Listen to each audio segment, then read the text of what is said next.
Hello and welcome to Unbounded Growth, a podcast that challenges you to grow and become a better version of yourself. My name is Mark Allen, and together with my friend Adam, we share thoughts and ideas from the books that we read and how they enhance our personal growth and development. We also host other readers and leaders. We learn from their experiences through our discussions. Our episodes air every Tuesday at 6 a.m. Central Standard Time. Thank you for listening in, and let's grow together. Unbounded Growth. All right. Welcome back and happy Tuesday. This is Unbounded Growth. My name is Mark Alan Muteba, and I'm here with my co-host and friend, Adam Shebindu. How you doing, Adam? I'm doing well, Mark. How are you doing? I am doing amazing. And we're still talking about the 15 Invaluable Laws of Growth by John Maxwell. Thanks a lot for all the feedback we got last week. And as I was saying, because we started recording and then something happened, we lost all our work. So we are restarting to do this again. But if you haven't got the book, please go ahead and get the book. I think you get more value and more experience out of it by reading it yourself or listening to it on YouTube. There's a free version of it. It's probably not read by John Maxwell, but if you want to hear John Maxwell's voice, you can always check it on Audible. I know Adam is a big fan of Audible. He listens to book all the time. Oh yeah, I love Audible. So the confession that I wanted to make this week is that I had a terrible week for reading.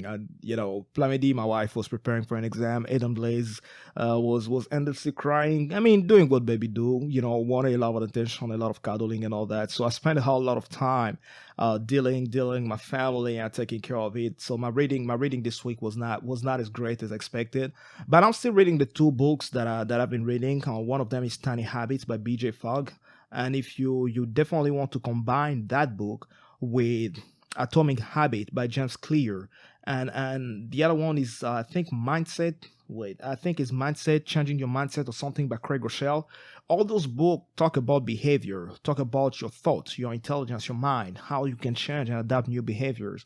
And one of the things that I was learning from BJ Fogg this week is just that most of the behaviors we adopt, or most of the behaviors we have or don't have, are actually attached to our emotions. And I started thinking about what are the behaviors that I've been trying to implement? What are the new habits that I've been trying to create? And I'm struggling to create them because they probably have a negative correlation to my emotions. Maybe the time I tried to learn how to bike, I fell off and I felt ashamed. And every time I'm trying to think about adopting biking in my routine, I'm having a hard time doing it because the thought and the emotion that were attached to the first experience are not allowing me to move forward. So that was a definitely valuable lesson. And looking at all the habits that I'm trying to implement in my life, I started doing like an evaluation and thinking about, what type of emotions do I have when I think about this behavior or I think about this habit? The other one I've been reading as well is still the one that was Soul by T.D. Jakes. I'm kind of halfway through the book, and there's some questions he asked in that book that made me think a lot and made me think about unbounded growth and everything that we do, about my personal life, my family, and everything that we've been trying to achieve as a unit, and it's definitely great because we talk a lot about it as well today, the law of reflection. We'll be talking about that.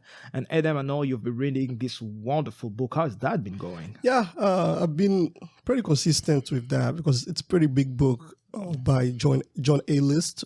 He's the chief economics officer at Lyft. Mm-hmm. And he wrote a book called The Voltage Effect and how to make great ideas scale. How to make good idea great and great ideas scale.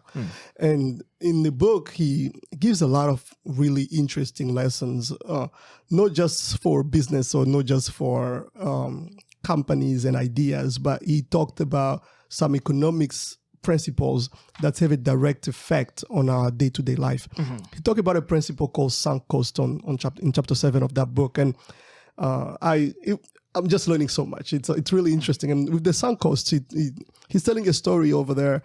He's saying think about it, that you book tickets to a concert. Like there's a great country concert actually this weekend in Dallas. Some of the big names are here, like George Strait, Johnny Cash, and some of the the great ones are really they're here in the city. And I think it's this weekend that they're having that big concert in the DFW area. I mean, I couldn't make it; was too expensive, but I have to budget and stuff. Yep. Yeah, so I couldn't make it there. But I love country music. Now it's like he said a story like imagine like buying a country concert like tickets You bought them like a year ago and they're still cheaper, and you're like, okay, whatever. But then within a week, you find out that the forecast of the weather going to the concerts, it's gonna rain, for example, or not just rain, or it's gonna be insanely cold. But you're like, yeah, and the concert's gonna be outside, Right. So you're like, yeah, regardless, we already paid the money, we're gonna go anyways. And you go there with your family. First of all, you're coming from Dallas, so you had to either drive there, which is more cost, pay for the hotel, and all of those things, and then go to a concert where it's really cold, you're not even having a good time, and the whole thing become pointless. And he say that, yeah, that's a sunk cost. You are now even adding more money to something that you could have just let go. Right. And he talk about like let bygones be bygones. Like just let it go. And he projected that in so many aspects of life. He talked about in relationships. He said like a lot of people, the reason why they're still in very toxic relationships is because they're just thinking about the time they've already invested inside and the resources and all the stuff that they put inside. So they are hoping for like a last minute miracle, which I don't disagree with, because I was discussing with a good friend of mine who came up when I posted about it. He told me like, yeah, this concept actually is putting aside the fact of just being human. And being human is like, yeah, you don't want to quit. You don't want to just give up. We all hope for that one miracle that's going to happen. And we put so much faith in that miracle. And that's why people stay in like very horrible places. But then 99% of the time, those things really don't come to fruition as we think they would be. But the 1% of the time, yeah, we live for the 1%. That's the faith that we put inside. So it's, I've been learning a lot. He talks about the chapter right after that. He says, "Quitting is for winners," and it's funny because it's now really like if you think about, I think it's a Vincent Lombardi, like the famous American football coach, Right. Who was like so hard, like winners don't quit and and stuff like that. It was like, yeah, but that's. In America, we are really used to winners don't quit. That's what America is, America. But now when you think about it in the concept he put it on there, he like the light he shine on there where he talks about education. He say like, yeah, think it twice before getting that degree that you're going to stay with a lot of student loans. And it's going to be just because you already invested time inside. Right. You want to keep like the sunk cost. So I'm learning a lot from that book, and I'm almost done with it. It's a huge book, but I probably have 50 pages of it left. And I'm going to finish it probably this week. And since I'm going on vacation, so it's yeah, I'm trying to travel with my brother. We're going to visit a few states and taking a couple of days off from research and from a lot of things, and then come back. And I mean, the beautiful thing, you're talking about Suncoast. I like the way he approaches this and talks about it in the light of life, because I've been reading about Suncoast in my managerial economics class, and the Suncoast, pretty much the idea behind it is some cost made by the business cannot be recovered. Once you've made that expense, once you've made that cost, you cannot recover it financially. And those are the type of stuff that you don't want to hold on to too long in your life, because if you hold on to too long for the sunk cost, first, once one thing is given, you won't recover from it. So the money, the time, and all that is not coming back. Secondly, it can even be detrimental to your future, because now that not only you're not recovering from the cost, but you're also spending more money more time attempting to recover from it. So I think it's actually pretty important. In the book of T.J. Jakes, so Bishop Jakes shares these questions that I'm spending time, and if you need some meditating questions or it's for entrepreneurs, and it breaks these questions in, I'll say, 6 different categories: the what questions, the who questions, the why questions, the how questions, the where questions, and the when questions. And I think I talked about this, one of my mentors. He gave me an acronym back then. It was WWWH. Oh, okay. And what, where, when, why, and who, and then why. Why? How. That was the last question. Yeah. And even I think Jim Quick talks about it. He Yeah, said, yeah. Also, like, you go ahead. every finish. time like you read a book, ask yourself the question: why, who, where? Why is this story happening? Who are the characters in the story? Where is this happening? How is this taking place? And I think those questions, like I'll just share one question of each Yeah, category. and I think they're just the same concept. Just to go there. It's in Six Sigma training when you go for Yes. certification. That's one of the biggest thing for root cause analysis. Root cause analysis, they call it the 5W2H. Instead of just to how, they also ask how many.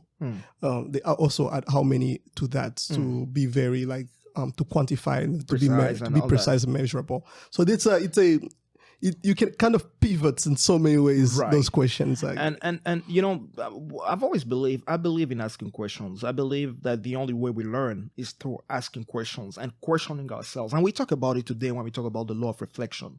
How do you sit down and start asking yourself the questions? Because here's the reality: questions are the answer. If you're looking for answers in your life, ask the right questions. So some of the questions that I give for entrepreneurs, and we probably share some of them on our Twitter page, our Twitter and Instagram page in the days to come, probably on YouTube as well. The what questions: what is the product that you're selling, and what is the problem that you're solving?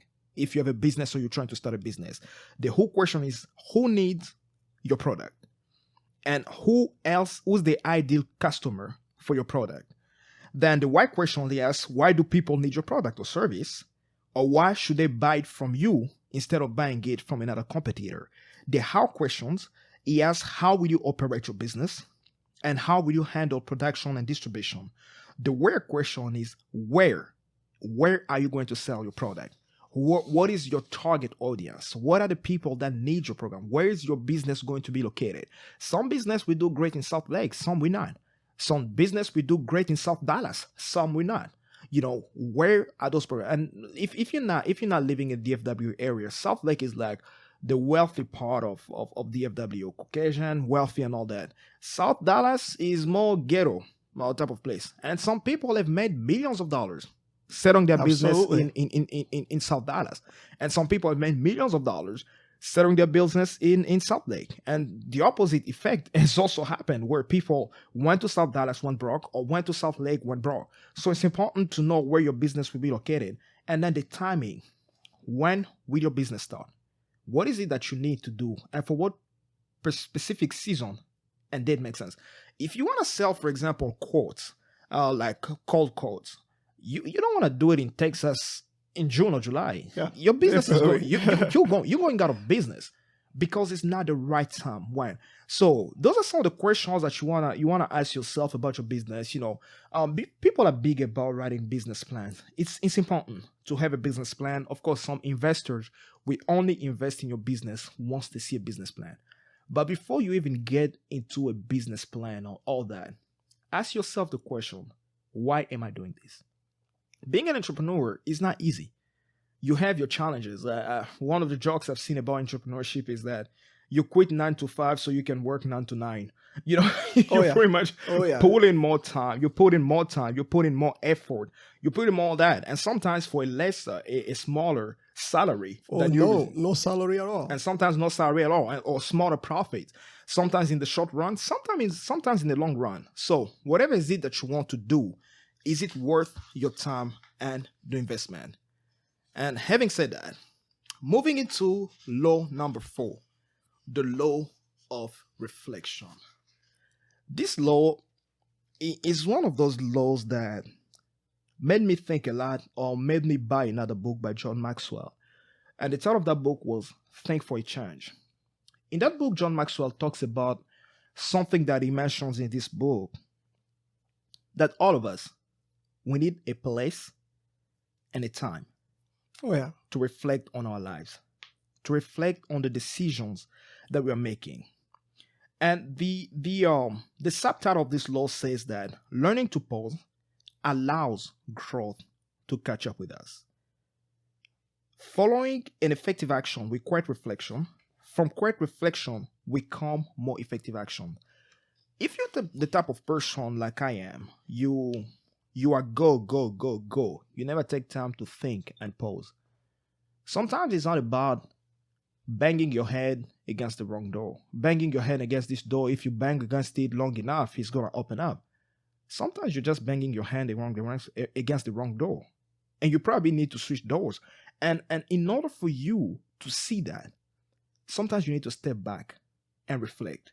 So, Adam, what does it talk about in the power of pausing and the power of thinking, reflecting on your life and the importance of it? Yeah, here he mentioned some really good point, and one of the things that I hadn't been very successful at doing is trying to reflect a lot back or trying to collect data. I took a class last semester on data warehousing, business data warehousing, and they told us that business data warehousing is different from operational management or day-to-day data that you are collecting from your daily operations. Yeah. This is historical data. It's they talk about a principle of a window view, where you are looking at the data from the perspective of a window. You are coming from, you are looking at it through the window. When you look through the window, you see a specific area of the data that you can bring out for analytics, and it's historical. It's you have a lot of data and you can reflect on and now do the analysis. And that's how I see this law of reflection that he puts up here. And it's something that I've been really trying to work so hard on, because one of the things that I guess that has been my particularity that I think of myself is the fact that of applying a lot of things that I learn and applying it quickly. And that's the reason why I'm capable of teaching any classes that I've taken in college so far and things like that, is because I pick it up as soon as if I put money in it, if I invested my time in it, I gotta be able to apply it, and I gotta be able to apply it now. So something that he says here that is I think real good point to make is that there are many different ways of growing and an infinite number of lessons to be learned in life. But there are some kinds of growth that's come to us only if we are willing to stop, pause, and allow the lesson to catch up with us. And there's a point here. He talks about a story of leadership in this particular aspect. Here, he talked about a story of being. He went to Ukraine for the first time, and he was supposed to be talking to these people that have a history of being in the communist regime, dictatorship, and so on. That means like leaders really look down on everybody. They don't really value anybody. And in this case here, he actually started first by asking to his driver, talking to him, like, how would this fit into the picture? How do people actually work in this area? Because he could have gone there and give whatever the version of the speech that he gave. But since he had to find out what's going on here, reflect on that before going to speak, and create the connection with his listeners. And even change his perspective, his whole perspective and the speech that he was preparing for that day. You know, the law of reflection has also been very helpful for me and in my marriage. I've been married, as we talked about before, for about a year with my wife, Flamedy. And sitting down with her and thinking together, how can we make this marriage better? My parents, before my dad passed away a few months ago, they were married for 43 years.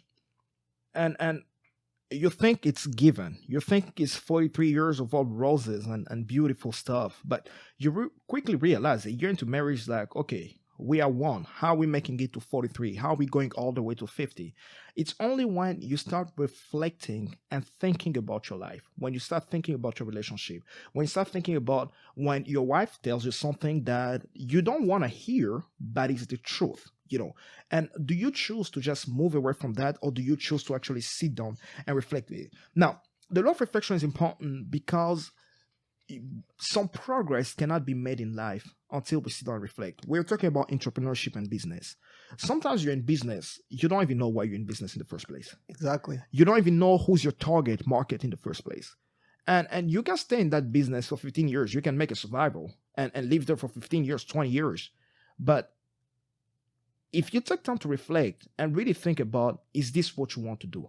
Are you doing business because your parents were doing it, or because someone told you that you can do it, or because you actually want to do it, or you actually want to serve your community? So a few points John Maxwell talks about here, talking about reflection. He said reflection turns experience into insight. And one point he makes here, which I really like, it says that a lot of people say experience is the best teacher, which I also have learned to disagree with over time. Experience is a teacher. It's not the best. It's just a teacher. Evaluated experience is the best teacher. Because here's my point, right? If you say, for example, in the United States and most countries today offer credit cards. Let's say you run up your debt up to your credit card up to $5,000. You have $5,000 in your credit card. You manage to pay the 5,000 down, and you have zero. Now the question you should ask yourself: how did I get into that hole in the first place? Because if you do not reflect on your financial decisions that led you to have that much debt, trust me, you are going to have that much debt again. As I think in The Alchemist, Paul Coelho actually talks about it. He says that if something bad has happened to you, trust me, it will happen again. Chances are. Chances are that it happens. It happens. Yeah, It or happens something again. bad happened to somebody else. Yeah. If there's something bad that happened to somebody else, it's something that I ignored for so many years. Is that whatever happened to you, it's your experience and it's your own And life. you cannot It has learn nothing from to it. do for me. Yeah, it's like I used to tell myself that the experience of Abraham is not the same as the one of Job. Everybody had their own stuff. And then so many things happen in my life. And then I started reflecting and I started hearing now from everybody else. And you just now sit down, quiet, you become humble, and you are listening. And you're like, wow, If I I've also listened to went through person this. before, yeah. If had I been able to open to more suggestions, because I used to think of myself, I used to think like, okay, people just would sit around and talk and talk and talk. Probably like, I mean, people are sharing their experiences over there, but sometimes I'll be like, man, do I really need to know all about of their this? lives Yeah, and all about your stories. life and all that stuff. Probably not. Like, but yeah, then the same stuff now start happening to me, or the same experiences. Where I used to, I have my own family baggage that I carry around, and I used to just, think of myself like, yeah, maybe like I had some of the toughest time and so on, and then until I sat down and with somebody else and just listening, I was You hear sharing the my stories. part of the Yeah. story, and then before I finish. Oh, he reminded them theirs. And they start telling me their part of the story where I go, you had it worse than I did. And all of a sudden, it seems like what you had was nothing. Yeah, You're just like, oh, I feel shoot, much I had better it. about mine. I'm like, at least I didn't get this. So I Yeah. didn't lack this. I had everything that I was supposed to have and so on. So you get to that thing that hits you and makes you start reflecting back On your own life. on your own life. Experiences in the best teacher, evaluated experiences. The other saying that I like about a man who say that wise people learn from their own mistakes, but then life is too short to learn from your mistakes and be successful. Wiser people learn from other people's mistakes. Yeah. So take time not only to reflect on your life, and especially I would like to talk to business owners, entrepreneurs. Ask yourself the question: the people who went before you, why did they succeed or why did they fail? Those people, you can learn a lot of lessons from those people. The second thing he talks about is having a time to learn, to think and pause. We need a time and a place. As we talk about, your reading habits, you need to have a reading chair, a reading room, a reading place where you go and your thoughts all converge and focus on reading. You also need to have time to think. And that's why journaling is so important, because journaling will actually force you to sit down and pause and clarify your thoughts. It's great to have all your idea in your head, but it's more important to have your idea clearly written down. The third thing to talk about is that pausing with intention expands and enriches your thinking. And the last one that he mentions here is that, and I'll talk about something about this last point here that I just mentioned about pausing. The last one he mentions here is when you take time to pause, you use your eyes. Investigation, incubation, and illumination. You investigate your situation, and then you incubate, and then you have finally this aha moment where what's this guy called that discovered the force of gravity. Isaac Newton. Isaac Newton, sitting in your bathtub and going like, what is going on here? Or the man that discovered the law of gravity, seeing the apple fall off a tree and wondering, why is this apple getting on the ground? And understanding that all those stuff only happen through reflection. John Maxwell mentioned something here, which I strongly encourage everybody to find. As a Christian, I've spent a lot of time reading the Bible. I've spent a lot of time reading the story of Jesus. And one thing in particular I love about the story of Jesus, and I like to share this with people, is that one morning the disciple woke up and Jesus was not there. They went to bed together and they woke up in the morning and Jesus was not there. And the Bible says that they started looking for Jesus. Literally, his disciples started looking for him. And then they found him in a desert, sitting all by himself. And the Bible says that he was talking to the Father. I love that experience because almost every leader that I've known or read about in history spent a lot of time alone. Yeah, and he mentioned something here. He say, when you are able to create a lonely place in the middle of your actions and concerns, your successes and failures slowly can lose some of their power over you. And this is very important. All our highs or give us usually pride, and our lows really bring us down. They make us feel really bad.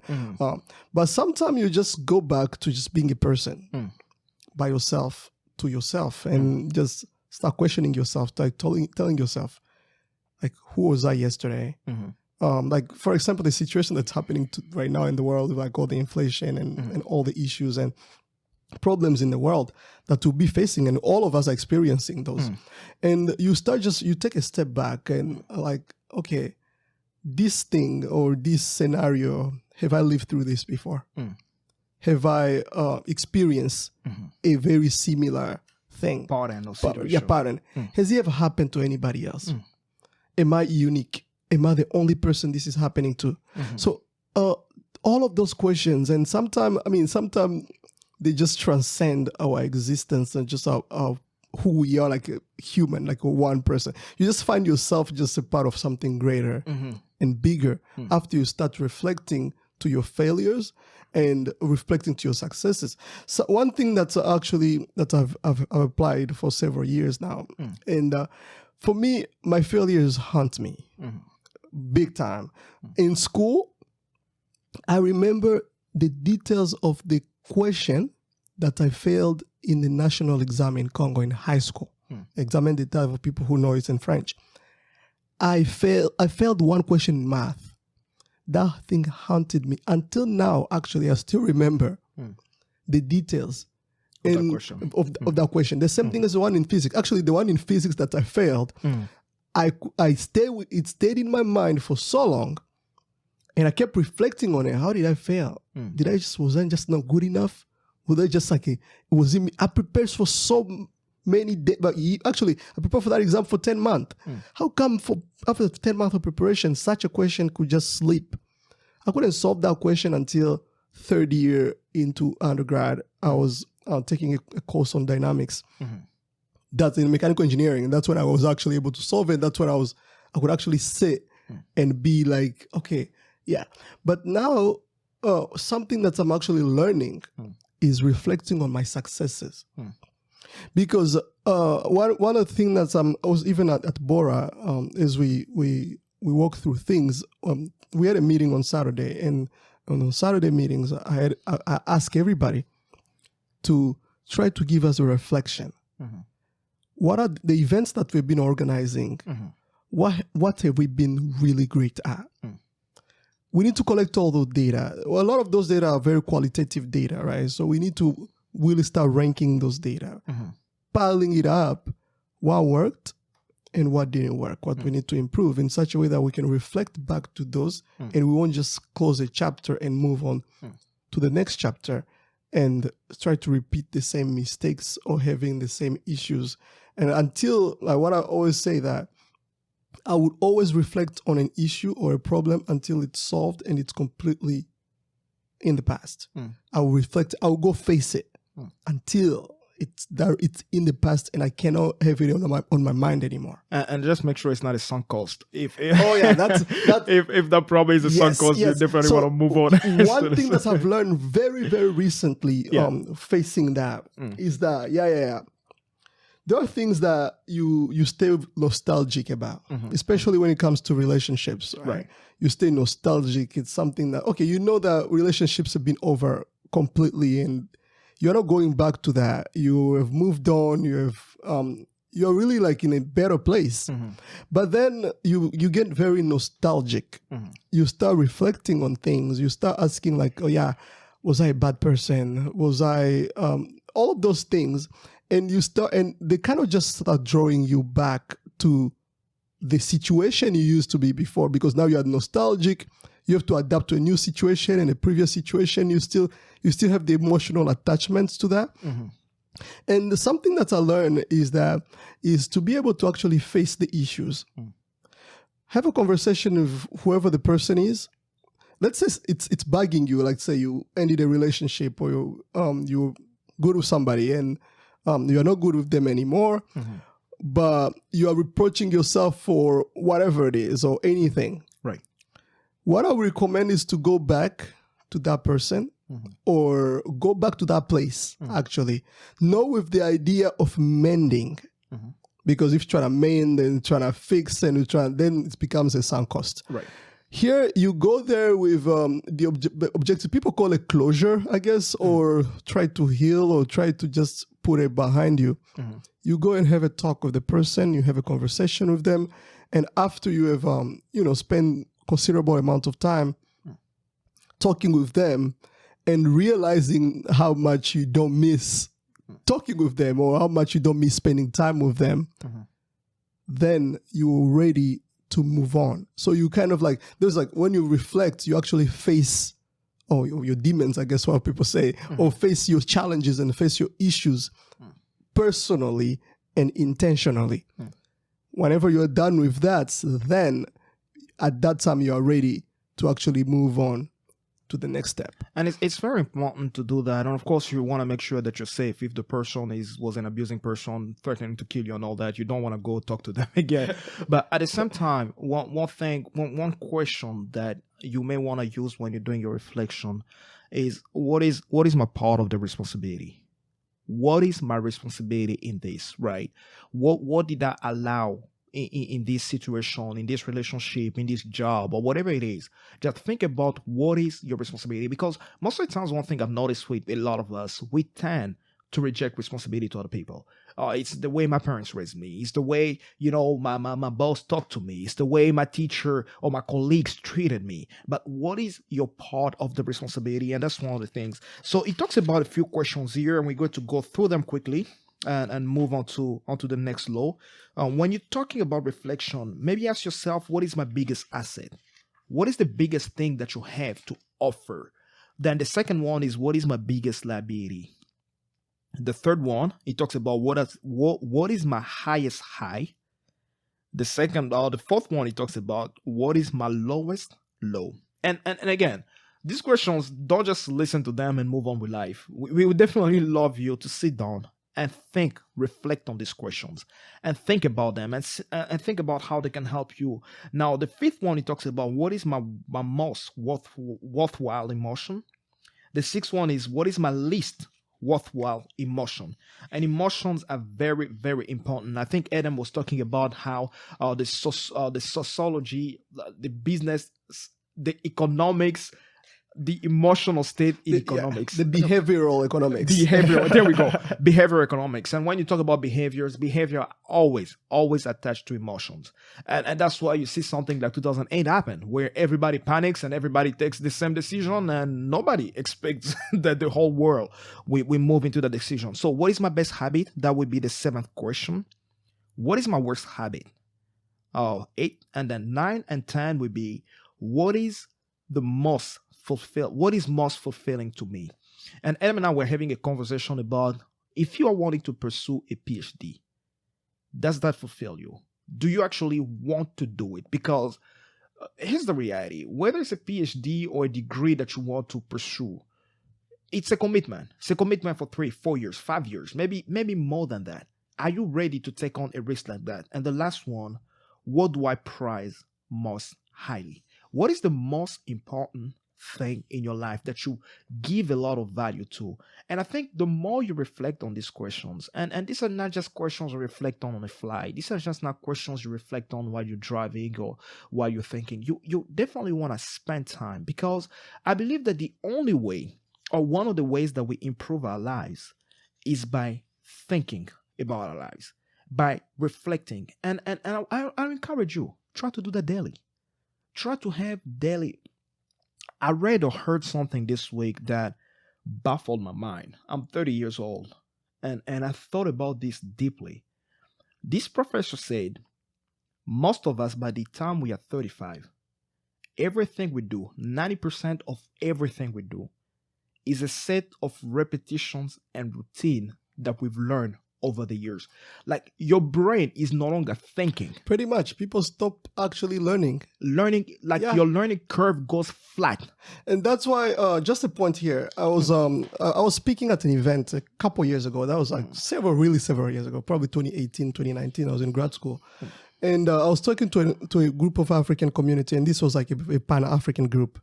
And I was having a conversation with them. I told them, like, you know why actually, like, a lot of, like, in French they call it fuite de cerveau, like basically like a lot of a brain leak. Brain leak. A lot of really good people who can do a lot of amazing things in Africa.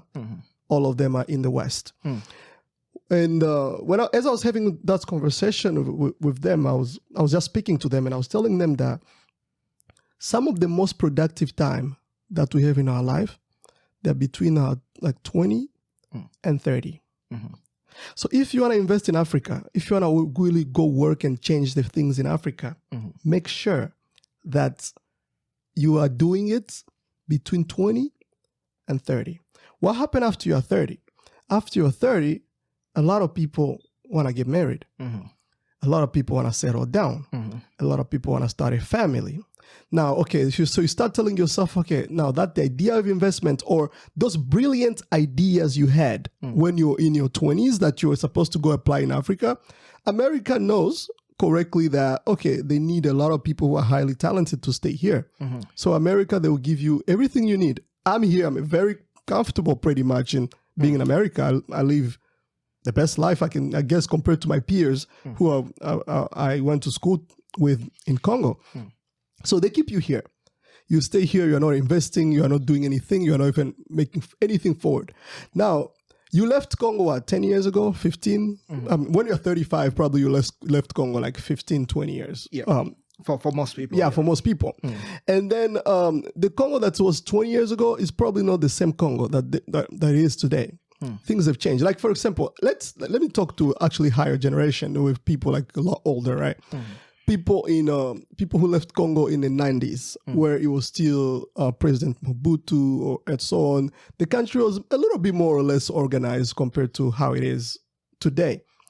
And now there's so much things that have changed the way you grew up, and things are so different. Now you are in your 40s because America has taken so much of your time to like with whatever your career that you started built here. Now you're almost retiring, so you're probably in your 40s and 50s. Now you're going, okay, now I'm going to start a company or a business in the Congo. You find out that corruption is like at the highest level possible. You find out that there are so many challenges there that could you have been young, between 20 and 30, you could have probably faced those challenges. But now you are in a situation where, okay, you just start complaining about everything. You complain about the traffic, you complain about the weather, you complain about every single little thing that is there, that is a people's reality there, where you are supposed to go invest. And you see a lot of them leaving Africa, coming right back here, and never went back to do anything whatsoever. And that's so crucial, because here's the reality. So scientifically, there's nothing that proves that your brain stopped working at 30. No. It's the behaviors that we adopt when we reach a certain point of our lives. For example, just forming a family. It's time consuming. I'll be honest. Raising a kid is no joke. And if you have two or three of them back to back, it takes a lot of your time. And when you don't have specific, clear goals for your life, a vision for yourself, you find yourself falling into the same routine. The routine of talking about, are the diapers ready? Is the milk ready? Is this and that ready? That you actually forget or you no longer give priority to your personal self-development. And that's why, one of the reasons that this podcast is here is to keep those dreams alive, to keep challenging you regardless of what you are doing in life. Do not stop growing. Do not stop growing. Whether you are 30, you are 60. One thing I loved about my dad was that he never stopped improving himself. I talked to a few lawyers and they still do not even know the new laws that have been promoted in the country in the last maybe 10 years. They're still referring to something that existed in 1940 and it's no longer relevant to whatever situation it is today. So whatever it is that you're doing, even at jobs, and that's why it's important. I like to tease on a lot of my managers in the software engineering field. I call them glorified managers. They haven't seen a lot of code in 15 years. But they're still managers of software engineers, and they will explain to you everything. They haven't written a line of code in 15 years. They no longer even know what is current in the technologies today. What are the things that work and the things that no longer work? And it's important in order to keep yourself up to date with your field. I encourage people, spend at least an hour every week. If I'll preferably every day, but if you cannot do it every day, spend at least an hour every week researching in your field. I like one of these guys that used to do, and we move on to the next law, the law of consistency with this story. There's this manager I read about, Zig Ziglar, I think, talks about this story. He used to go to his office back in the days when we still had paper journals, and he would hand to all his direct reports a journal, and you ask them, look at the job section. If this company was to go bankrupt today, can you apply to any of those jobs and get them? And most of them will say no. Why? Because they stop learning. They stop improving. And that's the place where you never want to be in life, where you're stuck. You're stuck with what you have because there's nothing else that you can offer or you can give out there to the society. Moving on to the fifth law of growth. The law of consistency. Motivation gets you going, but discipline keeps you growing. The hallmark of excellence, Jim Tressel say, the test of greatness is consistency. How consistent are you with what you're doing? How consistent are you? Jim Rohn said something very interesting that I love to repeat. He said, when I don't believe anybody's an idiot. I think people make idiotic decisions. I think people do stupid things, but I do not think, this is my personal belief, you don't have to agree with me. I don't think anybody's an idiot, and I don't think anybody's stupid. All of us, either we are trained or we are not trained. Either we know something or we don't know. We probably lack knowledge. But Jim Rohn, for the sake of this quote here, he says that when you meet an idiot doesn't need motivation. Because when you motivate an idiot, all you have is a motivated idiot. Pretty much. when you meet an idiot needs education. Education can move him from being an idiot to actually being someone knowledgeable and useful for society, also for himself. So consistency in your personal development and growth is important. Yeah, and there's something he mentioned here that I think is very valuable. He said everyone wants to be encouraged. And that is, basically everyone wants a pat in the back. Everybody wants to be like, when they're going to the gym, they want the likes and they want that encouragement. Everybody wants that. Mm-hmm. But he says that everyone enjoys being inspired. Mm. Yeah, you listen to this podcast and you go, oh yeah, that was inspiring. Like that story. Oh wow, this was great. Mm. But here's the truth, he says. When it comes to personal growth, motivation gets you going, but discipline keeps you growing. That's the law of consistency. Consistency, in other words, is discipline. Right. Is scheduling things in time, putting things in perspective in such a way that you can repeat them Mm. and still achieve, if not the same result, Better results. result. Zig Ziglar used to say that discipline is doing what you need to do when you need to do it. And he said that if you keep on doing what you need to do when you need to do it, a day will come when you will do what you want to do when you want to do it. And it's important. Discipline is not easy. Let's just face it. Discipline is not easy. And building discipline comes by stretching your muscles of personal discipline. If you say, for example, that you are going to the gym every day, or you're going to a run, you're going to jump ropes, every day at 6:30. Make sure that every day at 6:30 you are doing the same thing. The more you practice discipline, the more it becomes second nature to you. And that's why I love to encourage you to practice a few disciplines, like the discipline of reading, for example. I tell you this, 50 years from now, 20 years from now, you will thank yourself for having stayed up to date with the current technology, with the current trend, with the current news in economics, understanding the basics of financial management and things of that nature. You want to develop a system that helps you to consistently grow. And the only way you consistently grow is again, by reflection, by discipline, by intention. You need to be intentional about it. Now, how to grow in consistency? John Maxwell gives us a few tips here. The first one is, he says, do you know what you need to improve? That's the first question. That's very important. And that goes back to actually the second law, I believe, where it talks about like know yourself pretty much. And the law of awareness. The law of awareness. Yeah. And there's a philosophy by Socrates. Socrates talk about know yourself, know thyself. And it's so important. Know what you need to improve, what you need to work on, what you need to actually be disciplined on. Is it your sleeping time?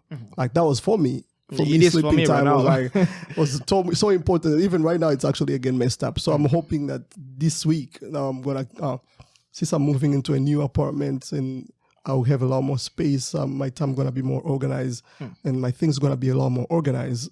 Now I'm hoping that I can go back to my sleeping habits of at least 6 hours. And I used to have 4 hours, and I used to be very disciplined to 4 hours. Yeah. But now I saw that when I would do that, then go to the gym, and then the gym, instead of helping me, it would get me tired. And I was getting like the opposite effect of the actual gym. But now I'm going through that, and I'm improving my sleeping habits by being consistent. And I think I was sharing that with you early on, and it's something I share on my WhatsApp, my Facebook, which I haven't been on for a minute. But some of the stuff in life are not normal. They are very much abnormal. But if you keep on doing them, after a period of time, they kind of become normal to you, but they're detrimental to your health, to your personal development, to your growth. And one of those, we Adam, we face the same struggle. I've been going to school for the longest that I can remember, and I've always worked the whole time. And of course, my sleep has taken a hit. And when Adam Blaze was born, I realized that I could literally sleep for 2 hours and run my day. The problem with that is, first of all, you're not focused at work. You will not focus on anything that you're learning. You are pretty much surviving. And things that we neglect, like your sleep, is very important scientifically, biologically. It's important for your brain and for your personal development as well. So what is it that you need to improve? If you want to become the top 1% in your field today, what is it that you need to improve? The second question he asks, he says that, do you know how you are supposed to improve? Knowing what you need to improve is one thing, but how you're supposed to improve it. And one thing that he throw here on this point, he say, match your motivation to your personality type. He say, not everyone gets motivated the same way or is motivated by the same things. You can be, some people like, okay, I'll take, for example, I don't listen to a lot of motivational speakers. The reason why I don't listen to them is because I've had a lot of some bad experiences or like a lot of memes online that is just like, it makes me just not trust them as much. Right. I feel like they just have trained so much to play with emotions, with people's emotions. And and that's how they achieve their goal, by playing with people's emotions. I have nothing personal against motivational speakers. I think they're doing a great job, but I just don't listen to a lot of motivational speakers. So if I'm coming to get myself motivated by a motivational speaker, it would never work. The best way for me to motivate myself is by actually doing what I'm supposed to do, like eat that frog, pretty much. I go, I get it done, I feel so good about it, and I can brag about it on social media. And if I can get it on social media and I can get the likes, as how it works, that actually pushes me to do it again or to do better. And yeah, I'll get more likes. And of course, likes is not money, but yeah, it can translate into money if you're actually putting your motivations and your discipline in the right direction. And it's important that Adam is mentioning that he doesn't, listen to a lot of motivational speaker, because I'm the complete opposite side. I've spent a lot of time in my life listening to motivational speaker, and not all of them, because again, as you said, some of them are really pretty good trained speakers who will get you pumped up and moved up. But you have people like Zig Ziglar who will not only motivate you but educate you at the same time.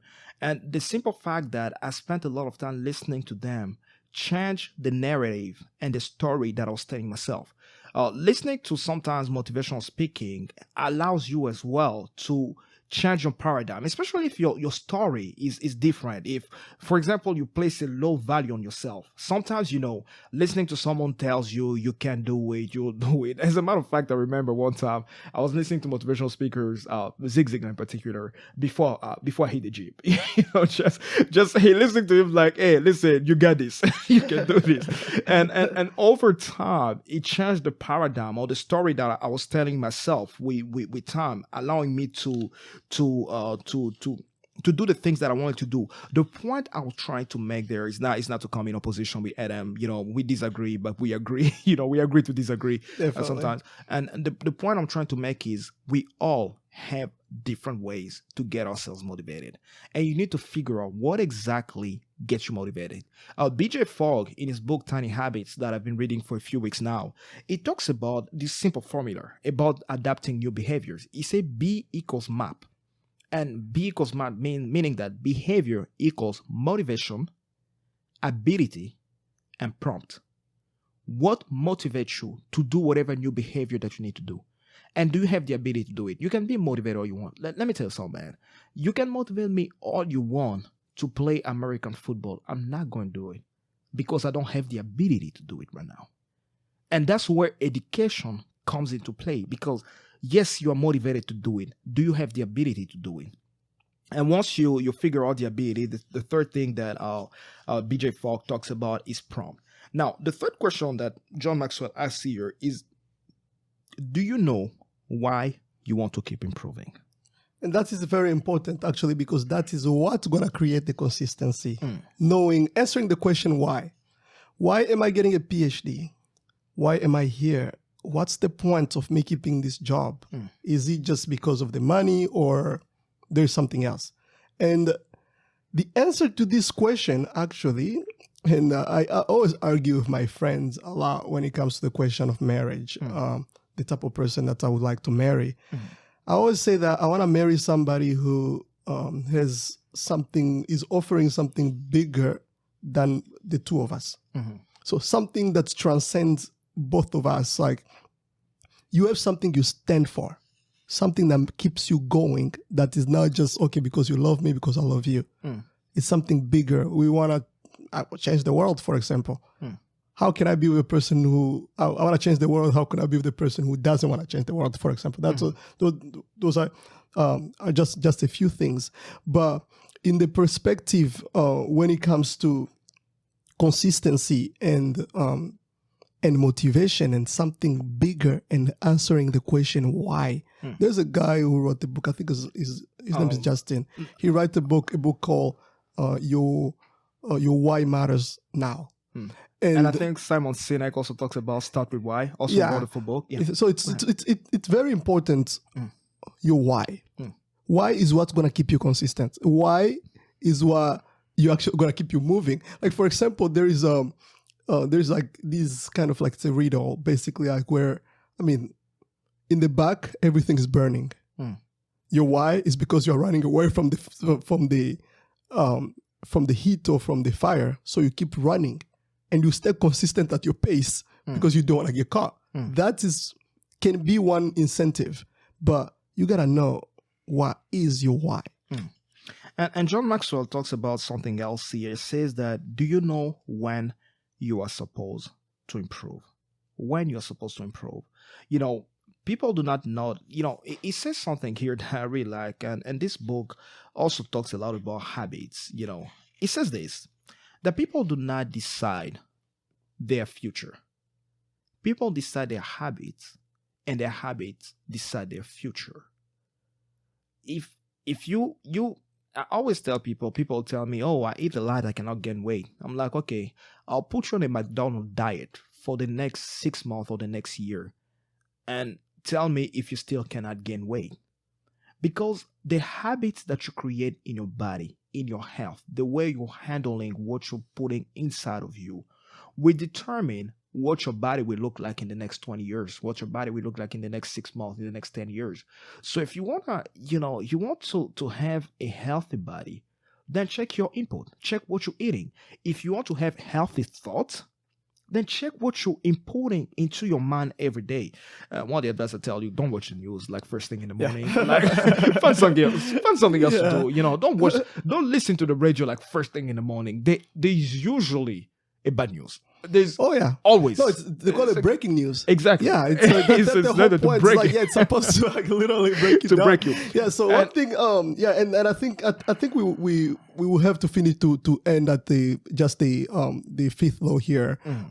But there's a point here that he's quoting Brian Tracy here, and he says that from the time you get up in the morning, as you were talking about habits, from the time you wake up, you get up in the morning, to the time you go to sleep at night, your habits largely control the words you say, the things you do, and the ways you react and respond. It's and that's why habits here matter. And that's why you want to create good habits. If you want to live a certain type of life and leave a certain type of legacy to the people that will come after you, learn about what are the type of habits that you are building today that will decide your future. The other point that he mentions here, he talks about two things. To be, most of us are goal conscious. I want to achieve A, B, C, D by this time. But he goes a step further to say that we need to be growth conscious. And he gives this simple comparison between goals and growth. He says that the goals, we focus on the destination. I want to lose 50 pounds. You lose 50 pounds, bang, you've achieved your goal. But if you fall back into your old habits, guess what? You're getting them back. But the growth focuses on the journey. I remember Zig Ziglar talks about something that also helped me a lot change my perspective on goals versus growth. He said that a lot of people say that this is a goal, right? I want to lose 20 pounds. You lose 20 pounds, that's it. You can gain them back, it's okay. But if you say, for example, that I want to live a consistent life where my weight is about 180 pounds, that forces you that after you lose the 20 pounds, to find ways to maintain your weight at 180. It talks about some other stuff like goals will motivate you and others, but growth will mature you and we also mature others. To what point, Adam? Yeah, he talks about that goals are seasonal. Yeah, basically, like, I want to accomplish I want to make $1 million. You make $1 million. That's your goal, seasonal. Man. That's it. But growth is lifelong. You get, think about the lessons you learned when you're a kid from your parents, how to greet people, how to eat on the table with people, what are the manners you should have, and that's a part of your growth. They grow you, they mature you, and they come to fruition, and they come embedded into your habits and the way of doing. They become a lifelong behavior. In some sense. He says that goals challenges you. Of course, yeah. If I set goals every week, right? So they put me on the spot to get them accomplished, to get them fulfilled, to get them done. But he says growth changes you. it transforms you, if I can put in that way. If you have the consciousness of growth, it would, once you become very intentional about it, it changes you. It changes the way you talk to people. It changes your way of behaving toward people. And the last thing it says goal stops when a goal is reached, and that's a fact. That's a fact. That's given. Whenever I've accomplished it, you give yourself a pat on the back. I've got a 4.0 GPA, great. I have done this, great. I've accomplished this, great. But growth keeps you growing beyond the goal. And that's very important. That's why we are called unbounded growth, not unbounded goals. Because, you can only have so many goals in your life. You can have unbounded goals, and you can, at some point, you reach all your goals. But when you decide to put yourself on a growth path, you consistently do it, and until you achieve, and you don't stop. One thing Dad always said, my dad, he always said that I will not stop learning until the Lord calls me back home. And he never did. I remember at 68, my dad died when he was 69. Before he left for Congo, where he actually went to rest, he told me, hey, so I'm going to Congo. He was supposed to travel for 2 months. He said, but when I'm coming back, I need you to find me a school. I want to pursue my master's in international law. Dad was 69. I remember giving him a funny look. I was like, Dad, what are you going to do with that at 69? And he was telling me about all this project he had, that he wanted to go into the sphere of public speaking. He wanted to start teaching people about law, the importance of understanding other countries, other cultures, and how we can apply them to change our country and all that. And every time I think about him, every time I have any memory of him, I just remember that he never believed in the idea of retirement. He never believed that it gets to a point where you stop. You need to keep going. As long as the Lord has you here, as long as you have this life, the breath of life, you need to keep growing and being consistent. And one thing it talks about, the last point John Maxwell talks about here, is learning to be consistently productive.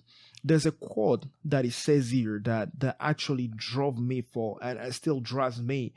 He says that the great composer does not set to work because he's inspired, but becomes inspired because he's working.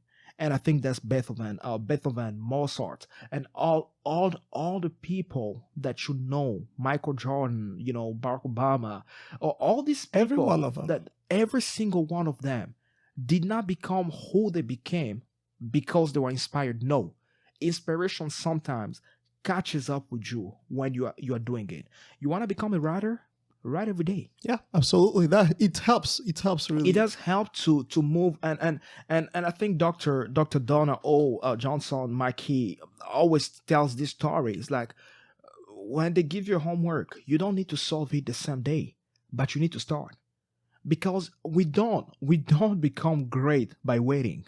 We become great by doing, and we need to learn to be consistent in every day and everything that we do. And John Maxwell says that if you develop, it's not actually John Maxwell, he quotes someone, Michael Anger. He said that if you develop the habits of success, you will make success a habit.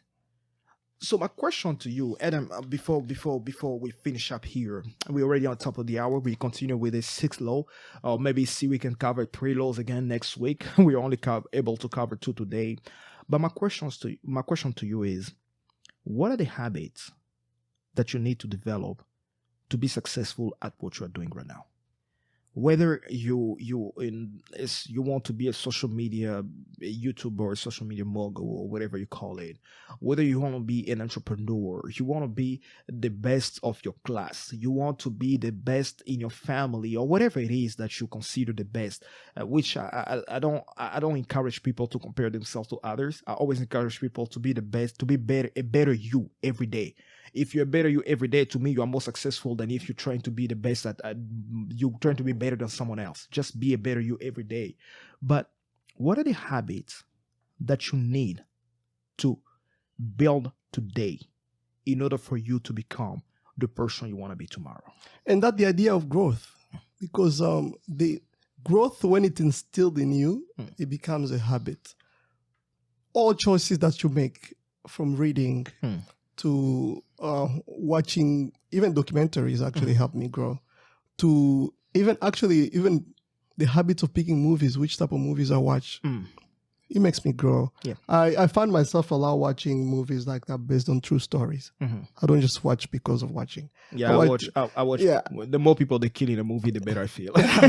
Yeah, so that's I love this stuff. Like, for example, one of the way I've connected to basically the African American history is by watching a lot of movies about like Black history movies. So stuff like that, they help you relate and understand and things like that. So it's kind of a few tips of different habits you can develop when you're in the process of growing. And sometimes one thing I wanted to mention about even Adam, I say watching documentaries, sometimes they go against your natural instinct. They go against the natural you. I mean, sometimes with my wife, I want to sit down and watch a nice movie and relax. I'm more of, the CIA, NSA type of movie type of guy. I want to see James Bond doing and saving the world. And my wife is more romantic. She watch Gilmore Girls and things of that nature. But the type of shows that you watch can actually help you. I do a lot of emceeing, and sometimes a friend was asking me, "What do you do to improve your skills?" I told him one thing that's simple: I watch comedy. I watch comedy on purpose. Yeah.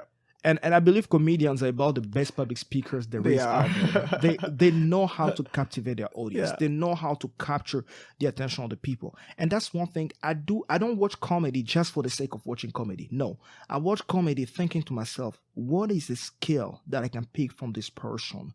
And whatever your field of work is, whether it's your whatever your situation, whatever it is that you're trying to improve, your personal relationship, your marriage, your family life, and anything in between, what are the habits?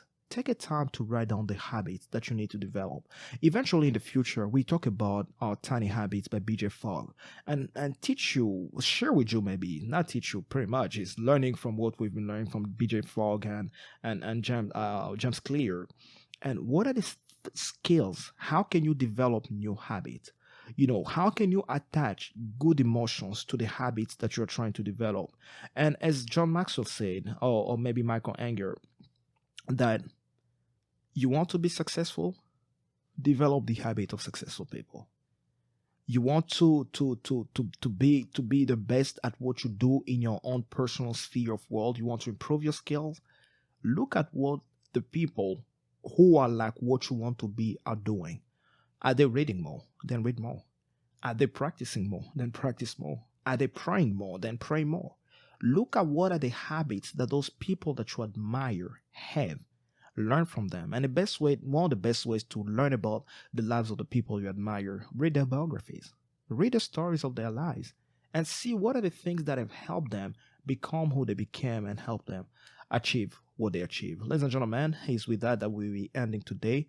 It was an amazing hour again with you. This book is definitely one of those that you want to have on your shelf, the 15 Invaluable Laws of Growth.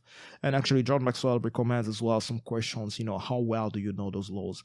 And next week, we'll be talking about one of the funniest, maybe craziest laws that is out there, but we don't think about it, the law of environment. How does the environment you're in can program your growth? And if you can now change your environment, what are the things that you can do to make your environment suitable for your growth? What are the things that you can do to help you become a better person? Again, we thank you for the support that you've been showing to us. And Adam was telling me that we've got some people from the Czech Republic. That's amazing to even know that we are reaching that many audience from Denmark, Germany. We appreciate all of you and everything, the support that you've been showing so far to this show. We're still working on a lot of things. We welcome your feedback. We thank you again for those who've been sending me feedback privately and those who've been posting on our YouTube channel, maybe all on our Instagram and Twitter and even on LinkedIn. We are on all those platforms because we want to reach you and we want to make sure that you get your content on a timely manner. So do not hesitate to share your feedback with us. If you are listening to us on YouTube, don't hesitate. Don't forget to hit the subscribe button and turn on your notification bell when our videos start coming out. We definitely love you not to miss them and to be a part of this community, the growth community, I like to call it. Exactly. Yeah, we unbounded growth. We want to see you succeed. That's what we're doing, what we're doing. We want to see you succeed.